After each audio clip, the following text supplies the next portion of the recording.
Sa iba pa mga balita mga kabrigada, nagbabala naman si Chief Presidential Legal Counsel Juan Ponce Enrile sa mga overseas Filipino workers laban sa panawagang Zero Remittance Week bilang protesta sa pag-aresto kay dating Pangulong Rodrigo Duterte.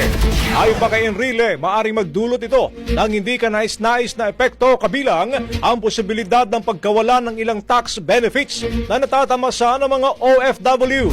Binigyan din pa ng Chief Presidential Legal Counsel ng anumang aksyon ay maaring may kaakibat na tugon mula naman sa pamahalaan. Ipinunto pa ni Enrile na kung ipatutupad ang panawagan, pwede ring magpatupad ng hakbang ang Kongreso upang alisin o dili kaya suspindihin ang mga tax privileges ng mga OFWs. Kabilang sa mga benepisyaryong o benepisyong ito, ang exemption sa income tax, travel tax, airport fees at documentary stamp taxes sa kanilang remittances, ganun din ang pag-file ng income tax returns. Dagdag pa niya ang pasaporte na ginagamit ng mga OFW upang makapagtrabaho abroad ay isang pribilehiyong ibinigay ng Kongreso, kaya dapat pag-isipang mabuti ang anumang hakbang na maaring makakapekto sa kanilang estado.